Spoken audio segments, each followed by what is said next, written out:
শহরের আকাশে বর্ষার কালো মেঘ, কিন্তু তার মাঝেই ইতিউতি শরতের উকি।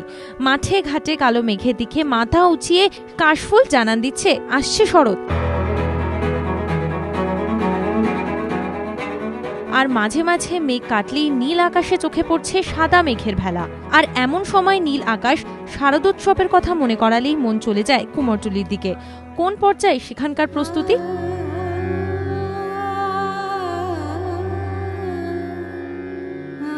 গঙ্গার ঘাটে এসে জমেছে ঠাকুর তৈরির এঁটেল মাটি। হাতে হাতে ঢুকে পড়ছে কুমোরটুলির শিল্পীদের ঘরে ঘরে।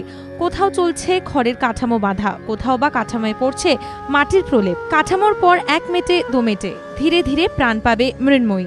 শিল্পীর হাতে আদরে ফুটে উঠছে উমার মুখ। ইতিমধ্যেই তৈরি হয়ে গেছে বেশ কিছু প্রতিমা, পাড়ি দিচ্ছে বিদেশে।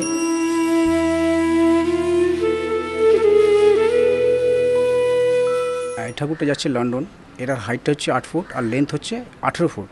মানে কুমারটুলি থেকে এই সর্বপ্রথম পাড়ি দিচ্ছে এত বড় ঠাকুর লন্ডনে।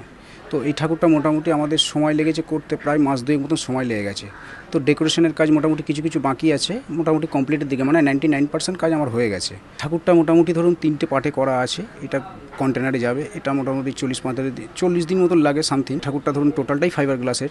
তো পেছনের চালচিত্র যেটা আছে সেটা হচ্ছে আপনার প্লাই আর কাঠ দিয়ে তৈরি। কুমোরটুলির ব্যস্ততায় জানিয়ে দিচ্ছে প্রস্তুতির সুর ক্রমেই সপ্তমে চড়ছে। হাজার অসুবিধার মধ্যেও শারদোৎসবের প্রস্তুতি চালিয়ে যাচ্ছে কুমোরটুলি।